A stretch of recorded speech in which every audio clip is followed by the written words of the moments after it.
So you're looking for a restaurant to go to, right?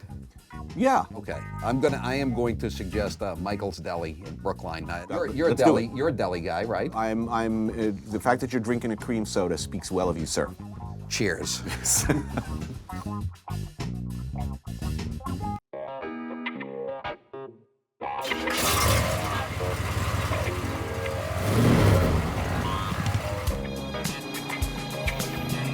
A deli in Beantown? I don't know. I'm pretty sure we got that covered in New York. But Howie loves it. I mean, they do have a sandwich named after him, so he's kind of got to, right? I told him this is the best deli in Boston. This could stack up against any place in New York. Oh, that's a high threshold to live up to, my friend. Well, we'll see. So what should I eat? I'm gonna have the Howie car. It's a real basic sandwich. Since Howie is so proud of his namesake sandwich, I gotta go for it. Corned beef and brisket on a roll can't be a bad thing, and it isn't. All right, what do you have in mind? How about some tongue? Okay, good choice. Mike's been thinking about tongue all day, but then he was in a band for much of his life. He orders up the thinly sliced, house-made tongue on rye. Here we go. Our appetizers. And somehow, we are directed to try the lethal yet very tasty pastrami knishes. Meat and mustard tucked inside a flaky crust. Hey, that's really good. Oh, jeez, look at that. Is that the Howie car? That's the Howie car. That is a titanically sized sandwich. The tongue is very thin. Yeah. Love it. It's really good. As excited as I am about this sandwich, I want to hear about Whitey Bulger. This miserable was a legend. Still on the lam after years as America's Most Wanted, he was probably tipped off by his old FBI pals, with whom he had been involved in an unholy, mutually beneficial arrangement for decades. Whitey Bulger is this serial killer, brother of the former Senate president, did time on Alcatraz. 16 years ago, I guess this week, he vanished. Basically, Whitey, the murderous head of the Irish mob, got a free pass to whack out over 20 people, terrorize whoever he wanted, literally get away with murder, while snitching off his business rivals and dispensable associates to the FBI. His brother Billy, conveniently enough, was the most powerful political figure in the state, the Speaker of the House. His FBI handlers, meanwhile, were kind enough to let Whitey know who might be getting ready to snitch on him, a problem he invariably solved by killing them. All that time, Howie here was rather more candid with his opinions of Whitey and his good works than was perhaps judicious. Whitey certainly didn't approve. If you got out of line and you wrote something about him or his brother, I mean, he would threaten to kill you. He'd have the message delivered usually through one of his FBI agents that he controlled. Meaning they would come by and say, we hate to alarm you, but we picked up through impeccable intelligence sources and a threat has been made against your life. Yeah, that's what they did. That's what they did with me. They would have gotten me if I'd have made a mistake. A Bulger stooge later told of being detailed to stake out Howie's house with an eye towards settling that problem in the traditional fashion. Supposedly, they had my house in the suburbs staked out because it was across from the street from a cemetery, and that they were aiming rifles at me, and then they decided not to. I'm not sure if I believe that. This story is made more interesting by the fact that he was a rat. Yeah, he was a rat. He would kill people because they were rats, and then he would take over providing the information that the rat that he had killed for being a rat had been providing to the FBI. I mean, it was just the ultimate hypocrisy. Well, it's a good system in his case. From characters like Whitey, South Boston, or Southie has gained a reputation for being home to a lot of tough bastards, quick to violence.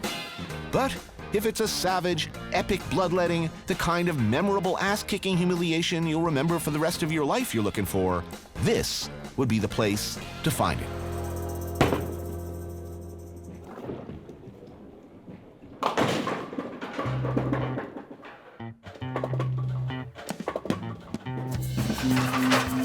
South Boston's Bowlarama, where candlepin is king.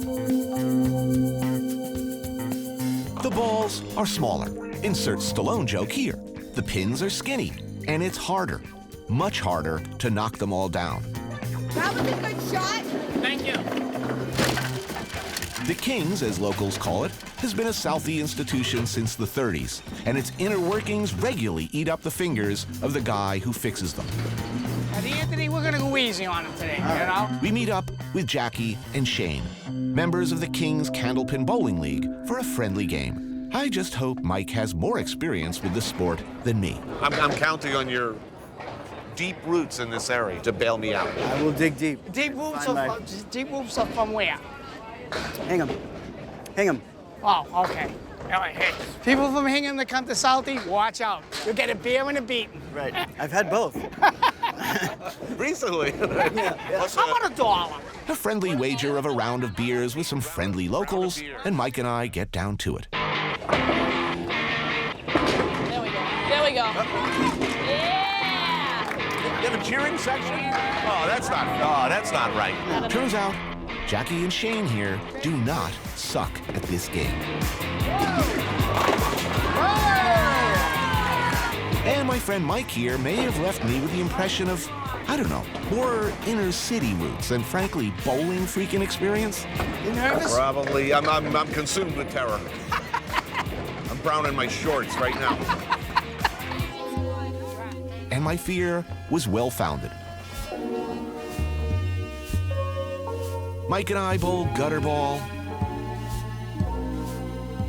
after gutter ball after gutter ball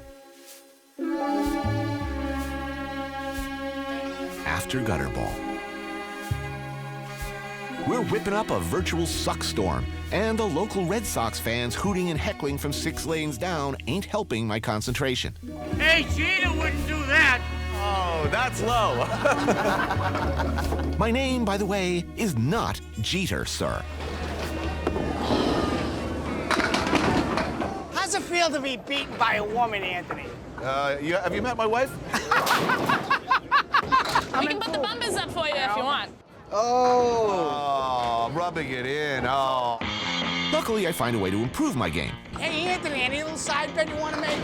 $1, come on. When Jackie bets me $1 that I'll get a gutter ball, I nail it. Oh, my God.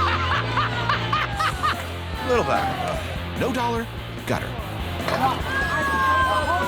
Dollar, nail it. Oh, yeah. Oh, this guy's a pro. Works like a charm. How come when there's money involved, you get spears? You're a professional. You're like one of those bull sharks. me whore.